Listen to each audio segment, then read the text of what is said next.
Arce with the Boca Voice, and I was just on the City of Boca Raton's Facebook page, and I was reading an article about how Boca made another top 100 list. So today on Keys to Boca, I wanted to dive a little bit deeper in why we keep on making this list, and made me think of the new tax reform, and if we're going to keep on continuing to climb the list, as many people from states like New York and New Jersey are going to start fleeing to Florida to save on taxes.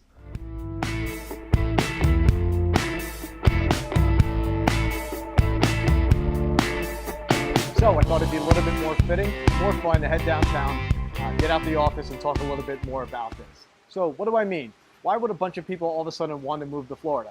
So first of all, we're already known as the sixth borough for New York. A lot of you at home already either come from New York or surrounding cities or have Florida as their second home and you're here during season. So people already love Florida for the lifestyle, for the beaches, for the weather obviously. But now I think in the near future, people are going to make a reason to move here more of a business one. So what do I mean by that? So if you can recall from a couple of videos ago, I talked about the tax incentives of owning real estate.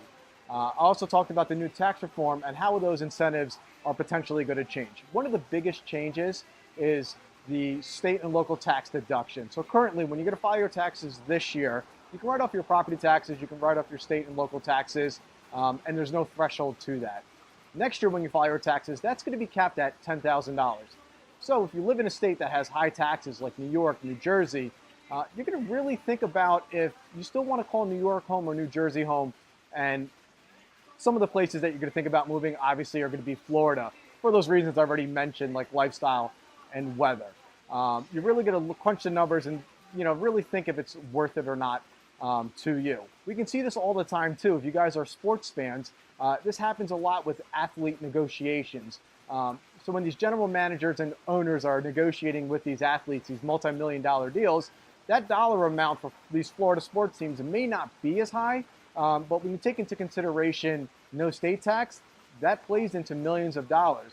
Now, all of us may not have million-dollar salaries, but I think with only a $10,000 cap on the deduction, it's really going to hit home to a lot of us, and we're going to make that financial decision if we should move ourselves and our families or not. A lot of us work from home these days, work remotely, so I think it's becoming a more and more viable option in the foreseeable future.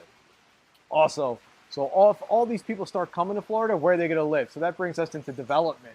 So maybe Boca's kind of on the forefront, whether it was by accident, intentional, or what. But if people do come to Boca, because people do love Boca, where are they going to live? So maybe the developments like Tower 155, Via Meisner, Palmetto Promenade are maybe not so bad of an idea after all. Or maybe they are. I don't know. What do you guys think? Leave comments below. You know I love to connect with you. And thank you so much for watching my videos. It means a lot to me.